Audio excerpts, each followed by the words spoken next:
আজ পিতা পুত্র কন্যার বয়স সংক্রান্ত অঙ্ক বিষয়ে আলোচনা করব। অনেক সময় পিতা পুত্রের মধ্যেও বয়সের পার্থক্য অনুসারে অঙ্ক হয়, আবার পিতা পুত্র কন্যারও হয়। আজকে পিতা পুত্র কন্যার বয়সের অঙ্ক সমাধানের চেষ্টা করছি। প্রথমত অঙ্কে বলা আছে পিতা পুত্র কন্যার বয়সের সমষ্টি ৯৬ বছর। বর্তমানে পিতার বয়স পুত্র ও কন্যার বয়সের সমষ্টির সমান এবং পুত্র কন্যা অপেক্ষা ৬ বছরের ছোট। তাহলে ৬ বছর পূর্বে পিতার বয়স কত ছিল, ৩ বছর পরে কন্যার বয়স কত হবে, আর বর্তমানে পুত্রের বয়স কত। অঙ্কে বলা আছে পিতা পুত্র ও কন্যার বয়সের সমষ্টি, অর্থাৎ পিতা যুক্ত পুত্র যুক্ত কন্যা বয়সের সমষ্টি কত, ৯৬ বছর। তাহলে পিতার বয়স কত? পিতা পুত্র কন্যা তিনজনের বয়সের সমষ্টি বলছে ৯৬ বছর। আর পিতার বয়স পুত্র কন্যার বয়সের সমষ্টির সমান, তাহলে পিতার বয়স কি বলছে? পিতার বয়স সমান হলো পুত্রের বয়স যুক্ত কন্যার বয়স। তাহলে পিতার বয়স কত হবে? আমাদের আছে ৯৬ বছর। তাহলে ৯৬ বছর আর দুটো অংশ, একটা হচ্ছে পিতার অংশ আর একটা হচ্ছে পুত্র কন্যার অংশ। তাহলে পিতার অংশ এক অংশ আর পুত্র কন্যার অংশ এক অংশ, তাহলে দুই অংশ হচ্ছে, তাহলে ২ দিয়ে আমি ভাগ করছি। ভাগ করলে কত হবে? তাহলে এটা যদি ২ দিয়ে ভাগ করি তাহলে হবে ৪ দুগুণে ৮, ১ ৯, ৯ ৮ দুগুণে ১৬ সমান হলো ৪৮ বছর। তাহলে পিতার বয়স পেয়ে গেলাম কত? ৪৮ বছর। তাহলে পুত্র ও কন্যার বয়স কত হচ্ছে? পুত্র প্লাস কন্যার বয়স হচ্ছে ওদেরও ৪৮ বছর। তার কারণ ৪৮ বছর এই ৪৮ বছর এই দুটো মিলিয়ে ৯৬ বছর হচ্ছে। তাহলে পুত্র এবং কন্যার বয়স হলো ৪৮ বছর। এইবার অঙ্কে বলা আছে যে পুত্র কন্যা অপেক্ষা ৬ বছরের ছোট। পুত্র কন্যা অপেক্ষা ৬ বছরের ছোট।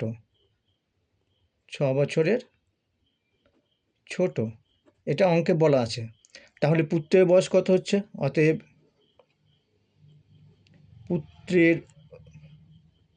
বয়স হবে, পুত্রের বয়স কত হবে? তাহলে পুত্রের বয়স হবে ওই যেটা বের হলো এই ৪৮ বছর।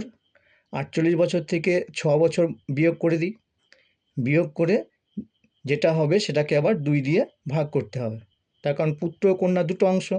তাহলে প্রথমে পুত্রের বয়স বের করতে হলে পরে ৪৮ বছরে যেহেতু ছোট কন্যার থেকে, তাই ৪৮ বিয়োগ করে দিলাম।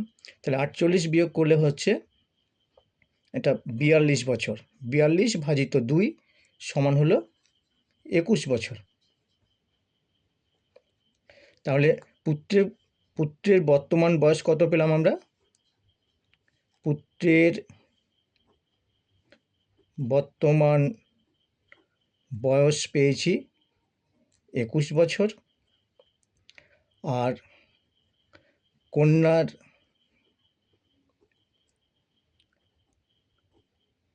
বর্তমান বয়স আমরা পেয়েছি কত? কন্যার বয়স হলো ২১ বছর, পুত্রের বয়স তার থেকে ৬ বছরের বড়। পুত্রের থেকে কন্যা ৬ বছরের বড়, তাহলে ২১ প্লাস ৬ সমান হলো ২৭ বছর। যেটা অঙ্কে বলাই আছে যে পুত্র থেকে কন্যা ৬ বছরের বড়, তাহলে ২১ বছর পুত্রের বয়স পেলাম।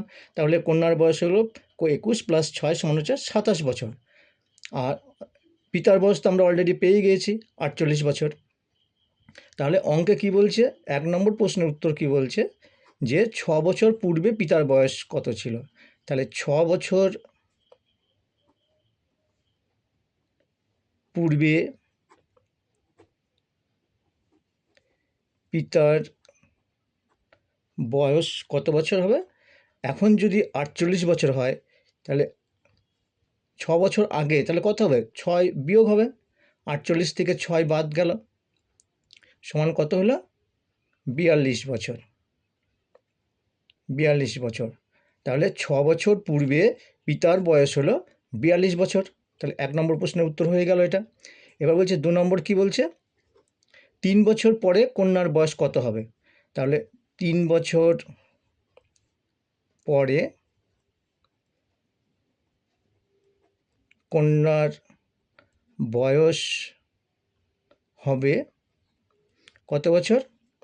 বর্তমানে আছে 27 বছর বয়স, বর্তমানে কন্যার বয়স 27 বছর। তাহলে 27 3 বছর পরে হবে, তাহলে +3 সমান কত হলো? 30 বছর। তাহলে 3 বছর পরে কন্যার বয়স কত? 3 বছর পরে কন্যার বয়স 30 বছর। 2 নম্বর প্রশ্নের উত্তর হয়ে গেল। 3 নম্বরে কি বলছে? 3 নম্বরে বলছে পুত্রের বর্তমান বয়স।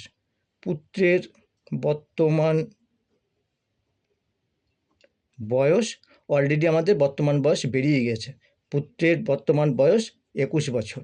এটা আমাদের অলরেডি আগের থেকেই বেরিয়ে আছে, 21 বছর। বোঝা গেল? তাহলে এইভাবে আমরা পিতা, পুত্র এবং কন্যার বয়সের অঙ্কগুলা করার চেষ্টা করব।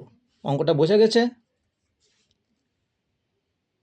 তাহলে অঙ্কটা ছিল এরকম: পিতা, পুত্র, কন্যার বয়সের সমষ্টি 96 বছর। বর্তমানে পিতার বয়স পুত্র ও কন্যার বয়সের সমষ্টির সমান। পুত্র কন্যা অপেক্ষা 6 বছরের ছোট। তাহলে 6 বছর পূর্বে পিতার বয়স কত, 3 বছর পরে কন্যার বয়স কত হবে এবং বর্তমানে পুত্রের বয়স। অঙ্কটা আমরা এইভাবে করার চেষ্টা করব। ঠিক আছে?